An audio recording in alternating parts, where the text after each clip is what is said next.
del aforo final. ¿Ok?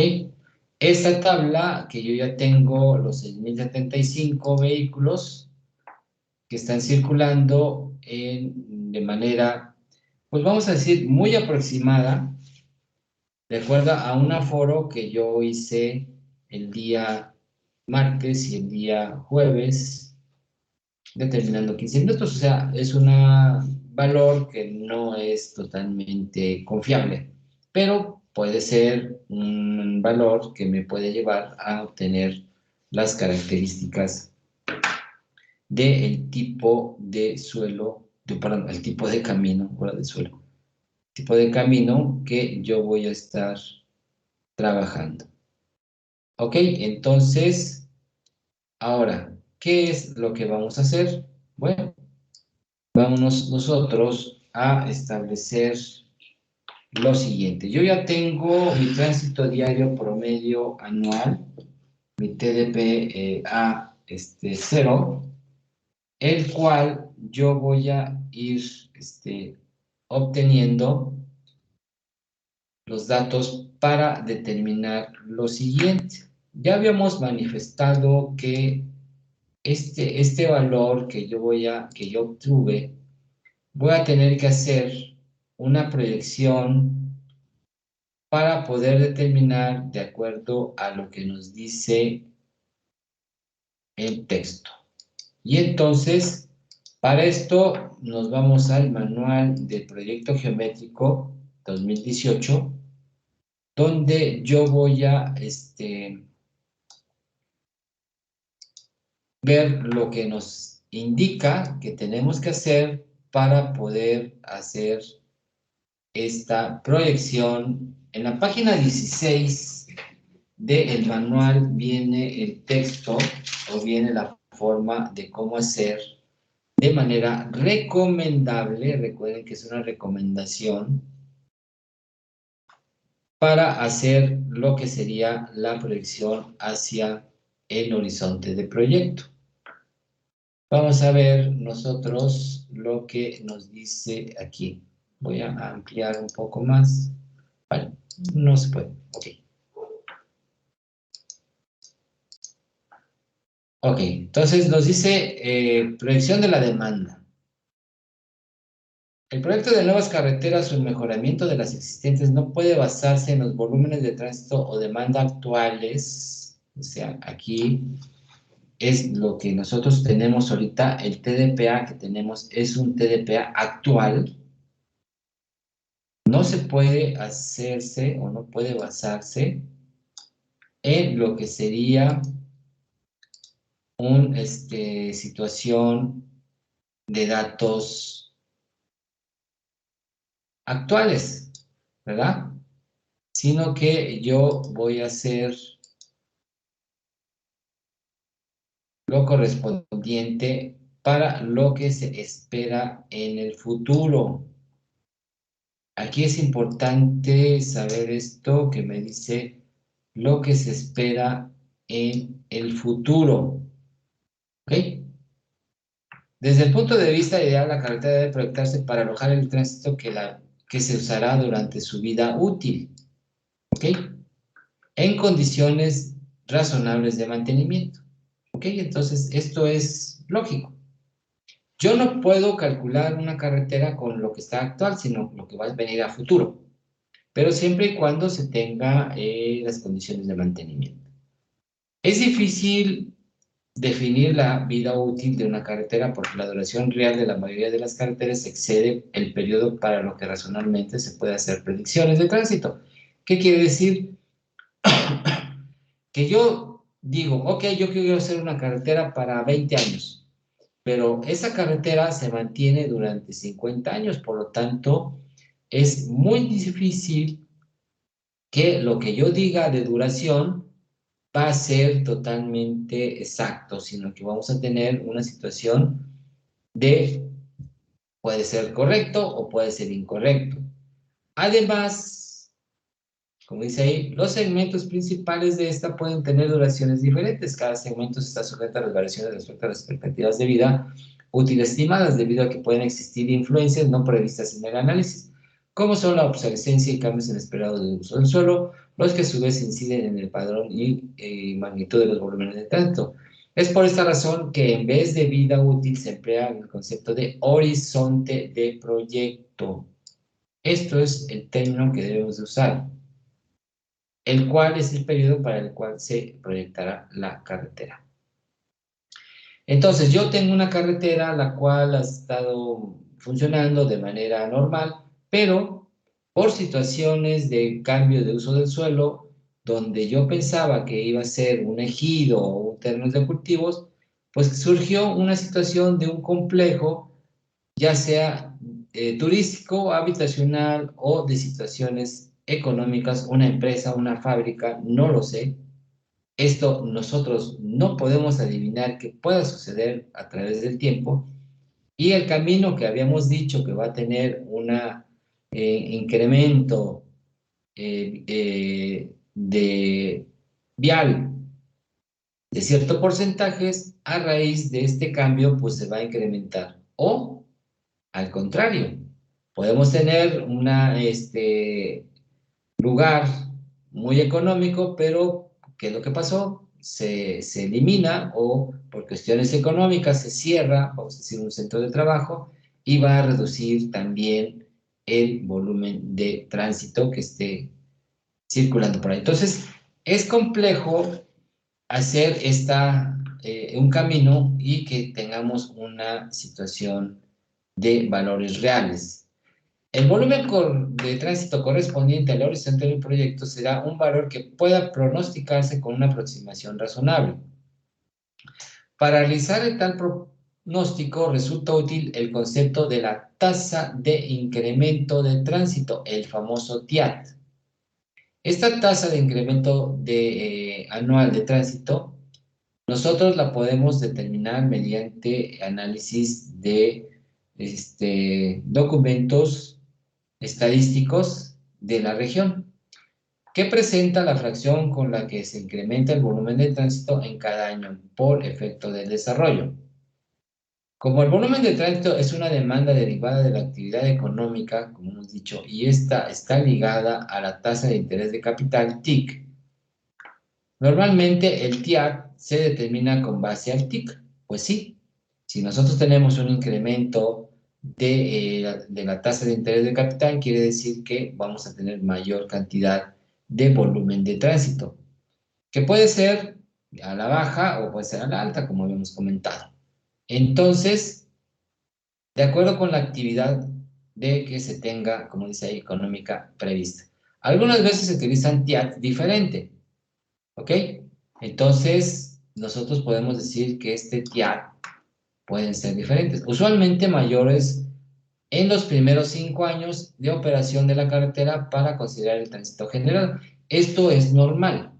Cuando yo construyo una carretera, pues el tránsito que se va a generar, pues se le llama el tránsito inducido, el cual va a tratar de incrementarse en los primeros 5 años. Ya después se establece, se mantiene constante y ya no vamos a tener una diferencia muy considerable. Entonces, de esta manera, si el volumen de tránsito inicial es el TDP a 0, el que ya calculamos, el volumen de tránsito en el horizonte del proyecto se calcula con la regla de interés compuesto, como la fórmula que aparece aquí. TDPA va a ser igual a TDPA 0, que multiplica 1 más el TIAT 1, elevado a la quinta, y después multiplicado por el TIAT 1 más TIAT 2, multiplicado, elevado, perdón, a n menos 5, donde n es el horizonte de proyecto de la carretera, donde aquí ya viene una recomendación, usualmente de 30 años, usualmente, pero, como dice, algunas veces se consideran horizontes diferentes cuando se quiere proyectar la carretera por etapas para optimizar su economía global, construyéndose en una etapa inicial el número de carriles necesarios para llegar a un determinado nivel de funcionamiento, y al término de este año de proyecto de esta etapa, realizándose las ampliaciones requeridas para etapas siguientes según ese mismo criterio hasta cubrir el horizonte de proyecto total. Entonces, aquí nos dice que podemos utilizar esta fórmula basado en dos valores de la tasa de incremento de tránsito.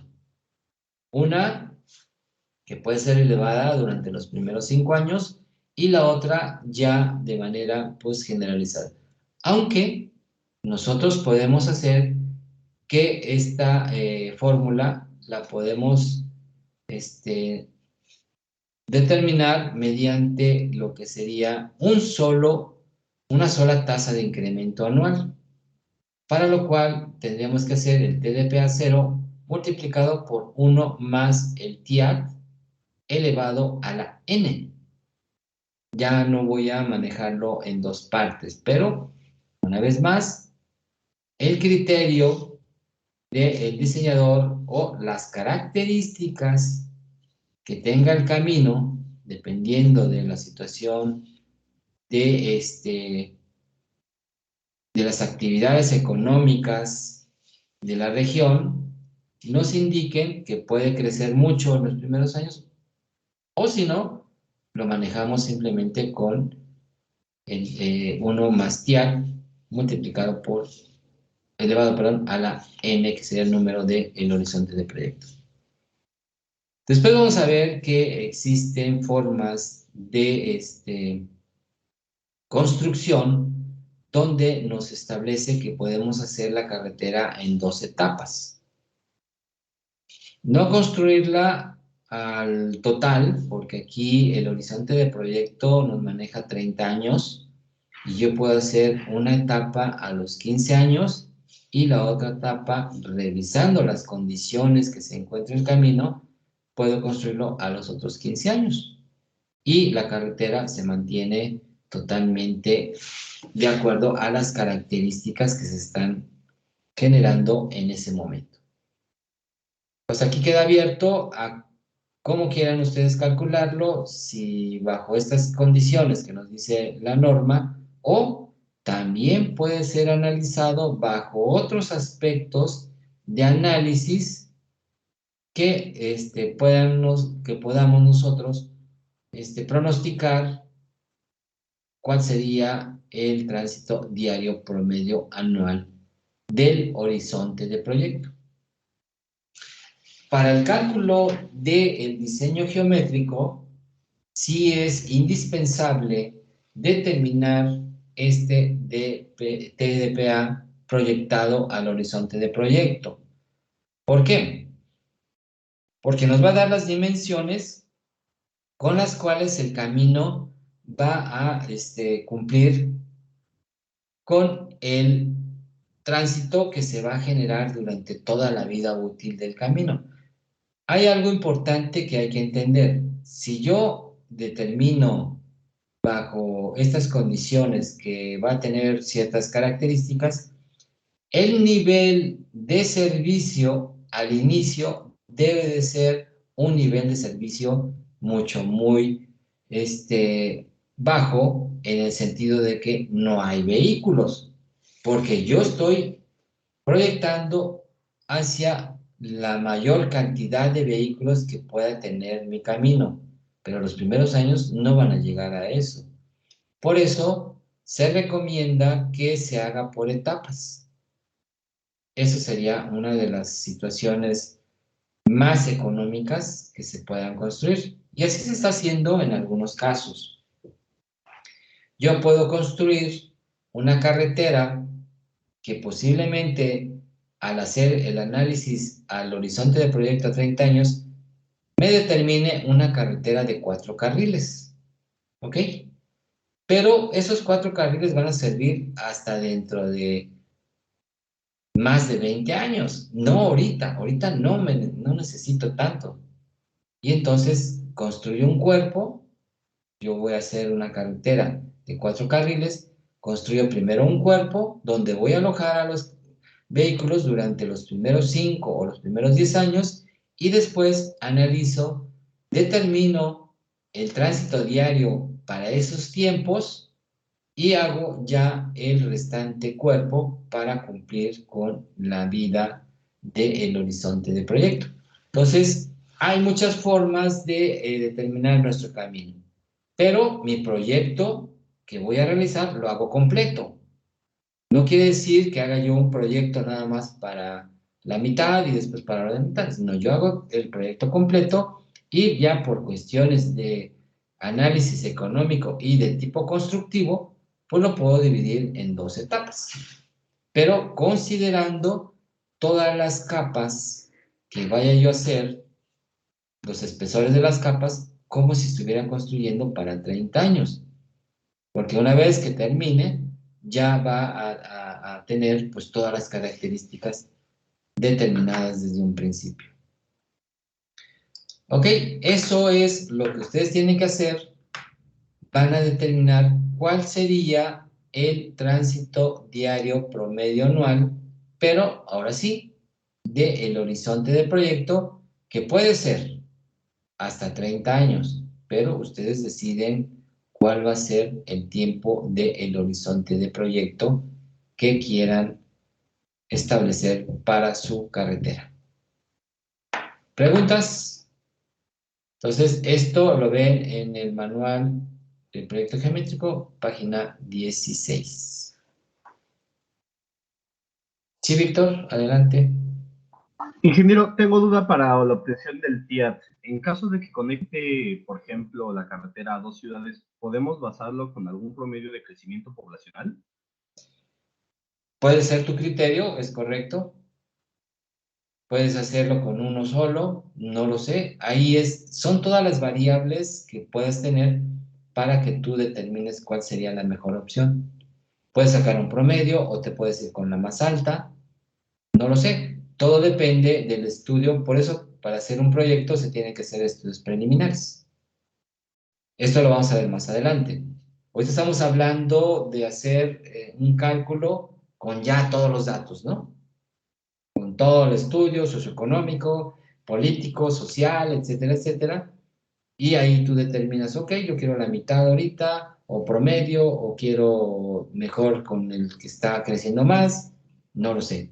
Eso queda abierto. No hay una regla que te diga cuál va a ser la mejor opción.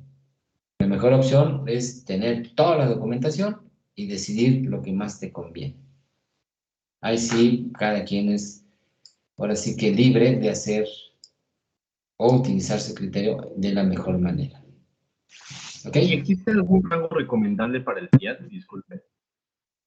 Sí, hay muchas formas. Eso supuestamente los vieron ustedes en lo que sería probabilidad estadística, cómo hacer el análisis para determinar el valor correcto de acuerdo a los antecedentes. Aquí sí tienes que buscar, de acuerdo a la zona, tienes que buscar cuáles serían el INEGI tiene mucho de esto, la misma Secretaría también tiene, dónde estarían los valores de crecimiento anual del parque vehicular que esté circulando por ese tramo.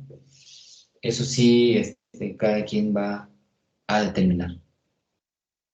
La forma que ustedes quieran, mínimos cuadrados, proyecciones matemáticas, promedios, no lo sé. Hay muchas formas de encontrar la posible solución del TIAT. No hay un TIAT así que te diga, debe ser este, no, porque este TIAT va a depender mucho de los incrementos anuales. Puedes tener un análisis de 10 años o puedes irte a 20 años, no lo sé. Cada quien tendrá que hacer su estudio de acuerdo a su criterio. Lo que sí no se recomienda que utilices muy pocos años para determinar, pues yo quiero los 2 últimos años, sí, pero va a variar de acuerdo a la economía, de acuerdo a las situaciones de la ubicación, las situaciones socioeconómicas, situaciones políticas, situaciones ambientales, situaciones de muchos tipos que no te lleva a establecer un valor exacto. Lo único exacto que tienes es el crecimiento vehicular basado en las estadísticas que tiene la Secretaría o que tiene el INEGI. Los mismos gobiernos del estado también generan sus análisis de crecimiento vehicular. El INEGI lo puedes hacer mediante estudios del Estado y el ACT hay veces que lo hace mucho más puntuales. Cada quien utilizará las estadísticas más que le convengan. Es algo así cuando hacen sus estudios de precipitación. La CNA tiene uno, el gobierno del estado tiene otro, el INEGI tiene otro, el medio ambiente tiene otro. No tenemos uno solo. Es uno de los problemas que se ve en México, que las estadísticas que se realizan no están manejados bajo una autoridad totalmente independiente y única, que para nuestro caso sería el INEGI. El INEGI es el que tiene todos los estudios, todos los conteos. Pero muchas de las veces esos estudios no son totalmente puntuales, son muy generales que no te pueden llevar a establecer una situación más específica. Pero queda abierto. Cada quien tendrá que hacer su estudio de acuerdo a sus conocimientos y a sus recursos. ¿Algo más? Gracias, ingeniero. Nada.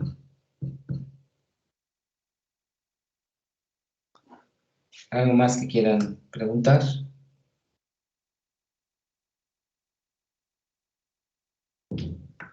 Ok, entonces ya tenemos nuestro tránsito diario promedio anual inicial, al que le llamamos cero, y después el proyectado de acuerdo a lo que nos dice el manual o de acuerdo a su criterio de cada uno de ustedes. Bueno, entonces, con esos datos, yo ya voy a establecer mis datos correspondientes para poder elaborar mi estudio basado en las cantidades de vehículos que tenemos. Ahora, ya hemos visto lo que estamos considerando. Ya tengo mi tránsito diario promedio anual ya proyectado. ¿Ok? Este dato proyectado, nosotros va a depender de la cantidad para establecer el tipo de carretera. Los tipos de carretera más comunes son estos que estamos viendo. ET4, ET2, A4, A2, B4, B2, C y D. Donde ET quiere decir eje de transporte, que son las carreteras principales, donde se trata de canalizar a la mayor cantidad de vehículos de gran tonelaje. ¿Cómo sería la carretera México-Puebla, la carretera México-Querétaro, el Arco Norte, el eje, la carretera siglo XXI, que va desde Lázaro Cárdenas hasta Veracruz?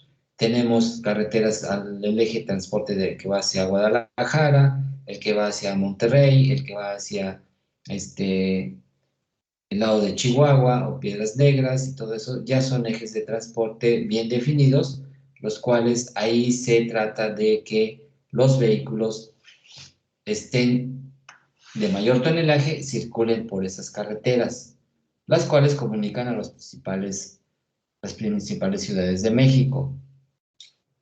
Es importante que este eje de transporte sea construido con toda la tecnología, preferentemente para transporte de carga. ¿Ok? El tipo A2 y A4 también son de alto tonelaje, pero más que nada para situaciones de volúmenes de vehículos, sin llegar a establecer, aunque los dos se pueden catalogar bajo la misma consideración, pero los mejores deben de ser los ejes de transporte, que para eso son. Ya las carreteras tipo B2, B4, C y D ya serían para vehículos de menor tonelaje y sobre todo de menor cantidad de vehículos. Los valores que tenemos aquí son valores de recomendación, tampoco son totalmente obligados. No quiere decir que... Recuerden que este TDPA es el TDPA proyectado, no es el inicial, es el proyectado. Y entonces nos dice, nos recomiendan que si tenemos mayores de 500 vehículos, pues tengamos una carretera tipo C, pero todo esto va a depender del valor del TDPA y algo importante, de las condiciones y características para qué es el camino. Yo puedo tener, por decir, una cantidad de 5,000 vehículos, pero estos 5,000 vehículos principalmente son automóviles. Bueno, yo puedo hacer una carretera tipo B4 o una 2 y estoy dentro del rango. ¿Por qué? Porque estas carreteras lo que tienen es mayores dimensiones, pero tienen menor capacidad de carga. Los automóviles pues no tienen una carga que represente daño a la estructura. Y entonces hacemos carreteras de menores características de resistencia a las cargas. Por eso tenemos varios tipos de caminos para poder alojar la mejor opción en nuestro camino y de acuerdo a las características de la carga y del volumen. Puedo tener 3,000 vehículos, pero estos 3,000 vehículos, el 95% son pesados y entonces no voy a colocarlo en un B4 y a lo mejor ni en un A2, lo voy a colocar en un A4. ¿Por qué? Porque en una 4 va a tener mayor capacidad de carga, más espacio y va a representar mejor operación en su desarrollo normal. Entonces, no necesariamente la cantidad que se refleja aquí es exactamente la que voy a utilizar, va a depender de muchas otras características. Para nuestro inicio, pues sí, vamos a decir, yo tengo 6,000 vehículos, pues ponlo en un A4 o ponlo en un ET4, dependiendo de la cantidad de vehículos pesados. Si tenemos muchos pesados, pues voy a un ET4. Si no tengo tantos, en un A4. ¿Ok? Pero, repito, es de acuerdo al tránsito diario promedio anual proyectado al horizonte de proyecto. Tenemos que podemos tener un ET4, podemos tener un ET6. Esto dependerá de la cantidad de vehículos mayores a 20,000. Puede ser una A6 o un ET6. O sea, sí existe un ET6, que sería la carretera de México-Querétaro. Esa carretera nació como una carretera A4 y ahorita ya se volvió una ET6 porque hay una gran concentración de carga y casi se puede decir que se volvió a construir esa carretera a través de las modificaciones y modernizaciones. Pero eso fue a raíz. No se cumplió con el horizonte de proyecto. ¿Por qué? Porque hubo un incremento vehicular tremendamente alto por situaciones económicas. Sí se pensaba que iba a haber crecimiento, pero no tan fuerte. Ok, entonces esta tabla nos va a servir de apoyo para poder determinar el TDPA, perdón, el tipo de camino o tipo de carretera de acuerdo a lo que sería nuestras características. Ahora, todo esto nos ha llevado a establecer lo que serían los tipos de vehículos y tipo de camino, que aquí ya vimos el B2, B3, B4, que ya los analizamos, pero nos faltaría saber ya situaciones de que cuánto pesan estos vehículos. Este análisis que nosotros vamos a ver es necesario tenerlo desde que se hizo el análisis del tránsito diario promedio anual. Para poder calcular los ejes equivalentes que simplemente son la carga que vamos a tener encima de nuestra estructura, la cual está constituida por pavimentos y terracerías. Estos ejes equivalentes, nosotros los vamos a determinar de acuerdo a las características del vehículo, las cuales vienen en la norma. Ahorita me voy a regresar a todo esto. Bueno, no está aquí. Me voy a ir a la norma 012, ahorita la voy a poner, donde estamos considerando lo que sería el peso de nuestros vehículos que vamos a tener en nuestro camino. La norma 012 de la SCT nos indica que nosotros vamos a desglosar de acuerdo al tipo de camino y tipo de vehículo, lo que sería cuánto pesa cada uno de los ejes. Entonces, esta norma nos maneja todo lo relacionado a el número de ejes, el número de llantas, cómo están constituidas, pero yo quiero saber cuánto pesan. No es en realidad cuánto pesa el vehículo, sino cuánto peso transmite por eje. ¿Cuánto peso va a transmitir por cada eje? Y entonces, lo más sencillo sería, ok, yo tengo este camión y pesa 5 toneladas. Ok, lo divido entre 2 y 2.5 en este eje y 2.5 en este eje. Pues no es correcto. No es así tan fácil. Yo quiero saber cuánta carga transmite este vehículo.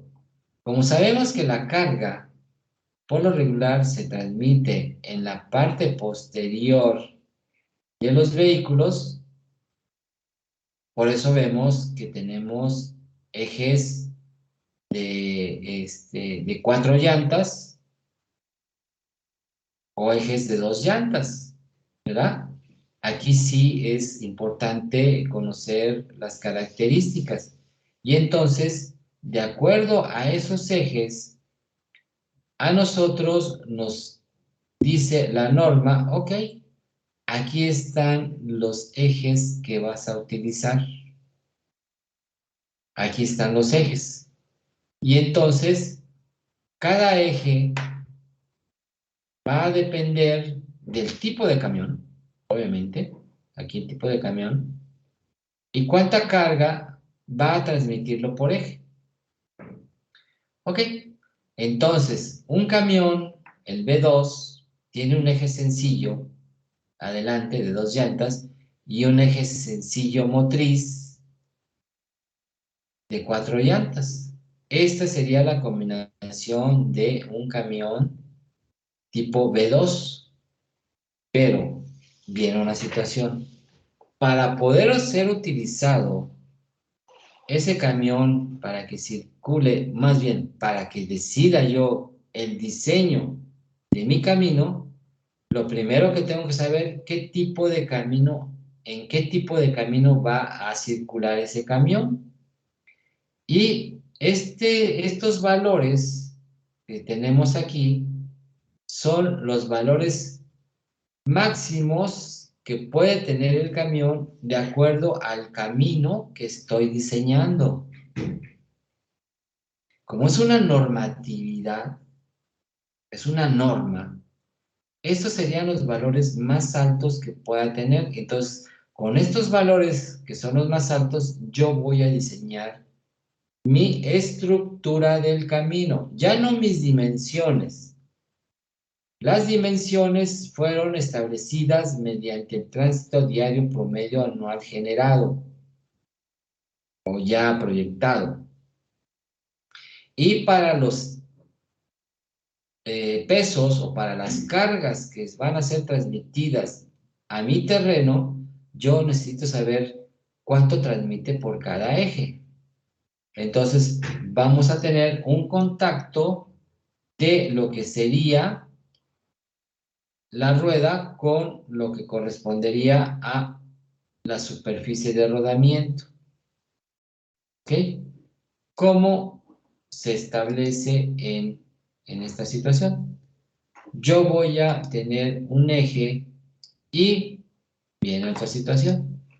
Dependiendo del tipo de pavimento, porque para esto tenemos que saber qué tipo de pavimento va a tener mi camino, yo voy a establecer cómo se transmiten los esfuerzos a las diferentes capas de mi pavimento.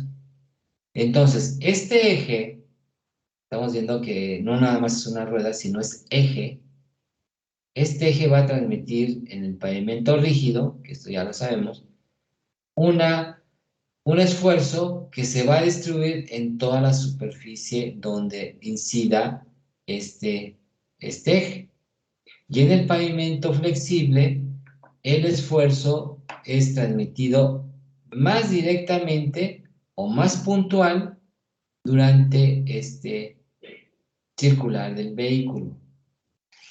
Cabe hacer mención que el vehículo no está detenido, sino el vehículo está transitando.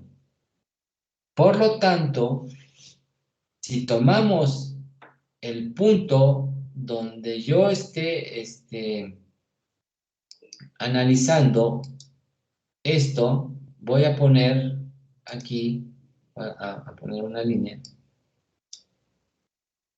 que le vamos a poner este color, para pues, montar la línea. Bueno, voy a poner esto, vale, un cuadrado, ¿ok? Vamos a poner aquí este punto. Ahorita le cambiamos de color y vamos a hacer esta situación. Ok, lo vamos a poner de color morado. Ok, entonces vamos a ponerlo aquí. Esta lo vamos a hacer más pequeñito. Ok, ¿qué está sucediendo en este punto? Aquí donde está el círculo morado. Bueno, ahí está pasando el eje en este punto. Si estuviera totalmente detenido, estuviera estático, pues así se representaría el esquema de esfuerzos, ¿ok? Pero esto sería un solo eje de un solo vehículo. Como la situación es dinámica, no es estática, este eje pues va a ser circulando y este punto pues va a estar en cada uno de los puntos donde circule el vehículo, ¿no? Aquí va a pasar, va a continuar y vamos a tener esta situación. Pero ese sería uno. Este se va a este vehículo y después viene otro y va a pasar por el mismo punto y va a generar el mismo esfuerzo o va a generar más esfuerzo dependiendo de la cantidad de peso que pueda tener este, este valor. Entonces, yo voy a tener aquí que esto va a tener una cantidad de carga. Va a tener una carga que puede ser 5 toneladas, etcétera, etcétera. Y entonces va a venir otro vehículo que viene aquí y va a tener una carga y vamos a tener otro que ya pasó y tiene otra carga y así sucesivamente. Y entonces yo voy a tener valores de establecer aquí en estos puntos, pues voy a tener otros esfuerzos producidos en cada punto. Pero vamos a decir que este esfuerzo pues va a ser más pequeño que el anterior. Vamos a ponerlo no tan pequeño, vamos a ponerlo así. Este va a tener un peso así y este tiene otro peso más grande. Entonces, aquí estamos viendo diferentes tipos de vehículos.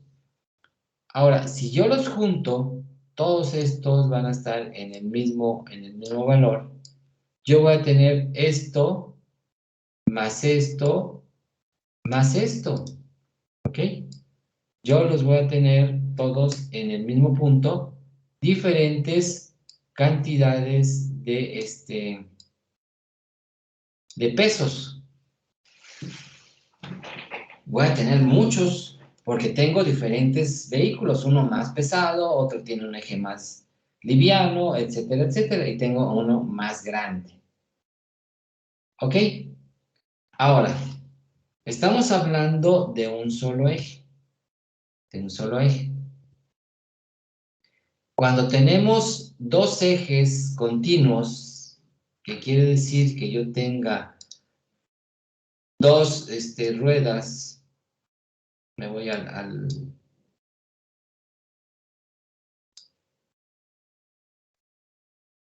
yo tengo dos ruedas similares, ¿ok? Perdón. Yo tengo dos ruedas similares, voy a tener un vehículo así,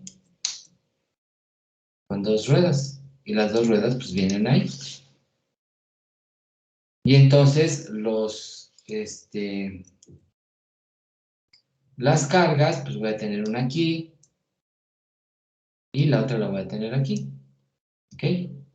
Pero van a pasar en diferentes situaciones generando esfuerzos muy...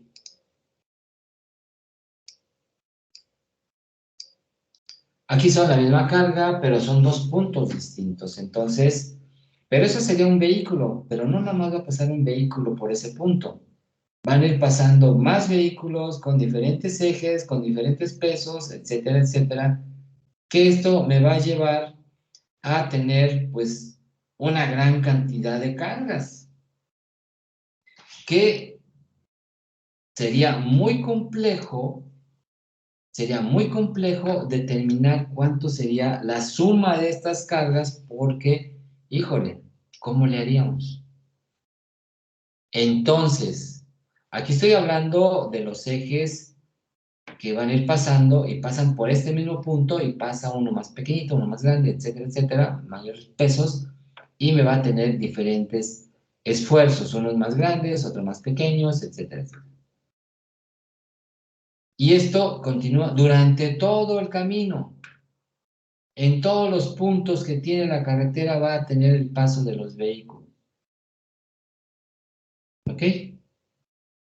Y como tiene dos ruedas, se va a distribuir. Pero para cálculos que vamos a hacer, nosotros no lo vamos a distribuir en los dos lados, sino que lo consideramos. Por eso se estableció ya en el análisis para determinar estos esfuerzos, se determinó que se estableciera lo que se llaman ejes equivalentes. Esto que vimos lo vamos a convertir, estas cargas que me marca la normatividad, lo vamos a convertir en ejes equivalentes. Y entonces, estos ejes equivalentes van a estar analizados bajo este eje que tenemos aquí presentado en lo que sería el diseño de pavimentos de la UNAM, nos dice que un eje equivalente equivale a este tipo de eje, el cual va a tener de manera ya general el peso de 8.2 toneladas. Un eje equivalente equivale a 8.2 toneladas. 4.1 toneladas en un lado y 4.1 toneladas en el otro. que genera 8.2 toneladas, ¿ok? O también 80 kilonewtons o 18,000 kips. Bueno, entonces, un eje equivalente sencillo, porque son ejes equivalentes sencillos, equivalen a 8.2 toneladas. Y entonces voy a convertir lo que me dice la norma, la voy a convertir, primero voy a determinar lo que sería mi vehículo, cuántos ejes tiene. Estos valores que yo tengo aquí de carga en toneladas, yo estas las voy a convertir a ejes equivalentes. Pero primero tengo que desglosar el tipo de vehículo, cómo está compuesto, un eje sencillo, un eje sencillo motriz, y cuando tengo yo dos llantas juntas, se conocen como ejes tándem, que pueden ser de 6 llantas o pueden ser de 8 llantas. Ejes tándem, ¿ok? Que son ejes motrices dobles, ¿verdad? En el caso de los vehículos tipo B. Pero puedo tener ejes tándem no motrices, pero ya sería para los remolques o para situaciones de semirremolques. Pues aquí tienen los otros vehículos. Y también pueden ser motrices y pesan más. ¿Ok? Entonces, lo primero hay que determinar el tipo de vehículo, que ya lo tenemos, y ver cómo están compuestos, si tienen ejes sencillos motrices, ejes tándem motrices, y tenemos los especiales, que serían cuando tenemos 3 llantas, que serían ejes triples o ejes tridem. Entonces tenemos sencillos, tándem y tridem. Son los 3 tipos de ejes que podemos tener, donde los únicos que pueden ser motrices pueden ser los sencillos motrices y tándem motrices. No tenemos tridem motrices. Ahí sí no hay tridem motrices, aunque en algunos tipos de vehículos tenemos un eje loco, pero ese eje loco pues es de carga, es como estos, ¿ok? Pero no son motrices. Y hay que conocer el peso de cada uno de ellos. Esto es importante para poder determinar. Y una vez conocido, ahora sí, cuánto es la carga que transmite cada vehículo, yo voy a hacer el análisis para poder determinar ya de manera matemática cuántos ejes equivalentes de 8.2 toneladas representan un vehículo tipo B2 o un tipo T2S2, etcétera, etcétera. Eso es lo que vamos a hacer, convertir la carga en lo que serían ejes equivalentes. ¿Ok? Vamos a ver cómo se calcula el día de mañana los ejes equivalentes. Pero lo que tienen que ir haciendo es en una tabla, de acuerdo a sus vehículos, tipo de vehículo, determinar cuál sería la carga que va a transmitir, pero basado ahora sí en su tipo de camino ya calculado de acuerdo a su horizonte de proyecto y a su TDPA 0. Ok, vámonos. Nos vemos el día de mañana para continuar. En unos momentos subo los factores de expansión para que calculen su tránsito diario promedio anual y determinen el tipo de carretera que van a construir. Ok, todo esto lo van a ir haciendo para entregarlo el día viernes. Vámonos, nos vemos mañana. Hasta luego. Cuídense. Nos vemos. Gracias, hasta mañana. Hasta mañana, Inge. Bye.